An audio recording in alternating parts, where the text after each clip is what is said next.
I was working in investment banking, and I was offered the opportunity to work with a startup group of investment professionals who were opening up a private equity business in China. So I came back in 1985.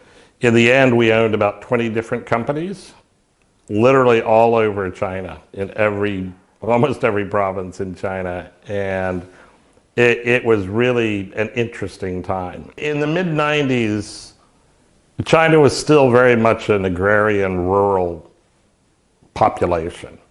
There was manufacturing, but it was old manufacturing, old technology, old processes, highly labor intensive, very imprecise and very low quality.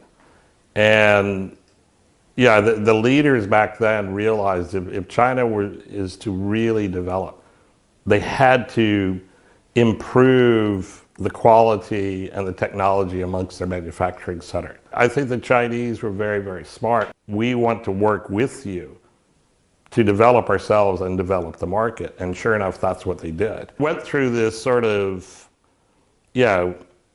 period in the late 90s, early 2000s, where technology was just improving. And I think then you really saw this explosion of private companies. And a lot of them have been very smart and spread out the ownership of the company to their employees.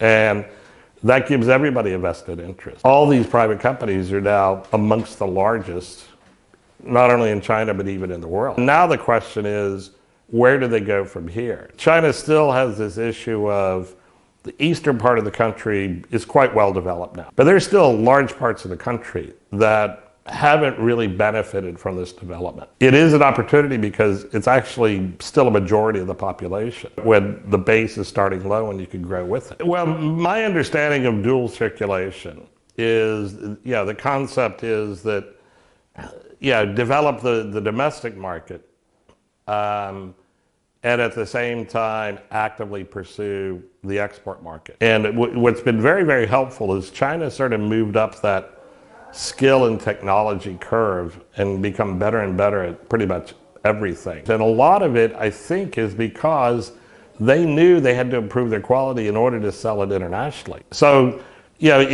overall, I think it's a good idea, and that's what China should be doing. China's come a long way. I mean, it's a lot easier to start a business or work with a partner here than it certainly was 20, 25 years ago. I would say one of the biggest problems back then was what I would sort of call lack of transparency. That created a lot of uncertainty. I think that they've made a lot of advances into making the legal system a lot more transparent. I think the financial sector is still a bit problematic from the perspective of free flow of funds and free exchange of currency and things like that. But what I would say is you could ask any multinational in the world, any one of them, and they will tell you, we had tough times, but I am very happy with my business in China. And I think one area, and this is a field that I'm very, very excited about, one area where they have absolutely excelled is electric vehicles. The China automobile manufacturers really learned a lot from their partners, right? And they really internalized all this technology and they understood why it was so important. And they've taken that and they've really run with it. I was very, very excited when it was first announced 10 years ago. And I honestly, I think a lot of governments and countries in the world were quite excited. And I was very proud of China because it was a true leadership moment for them to say, look, we as a country, China as a country, benefited from other people coming and investing in our country, and we should do the same to these other, emerging markets. So I think that, from a big picture perspective, the objectives are all very, very honorable, and they should be pursued.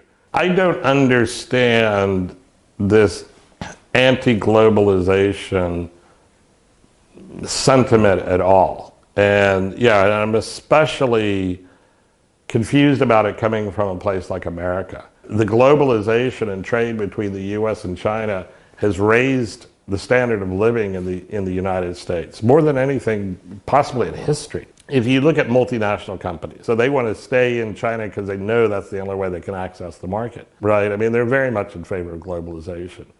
I think part of it is just politicians, again, trying to find somebody else to blame, and yeah, they're just giving out bad information to the voting public. China's always done a good job of trying to reach out and say, we want to be a partner here. And yeah, we're at this stage where China needs to say, yeah, we're ready to sit at the adults table. We want to be in partnership with you.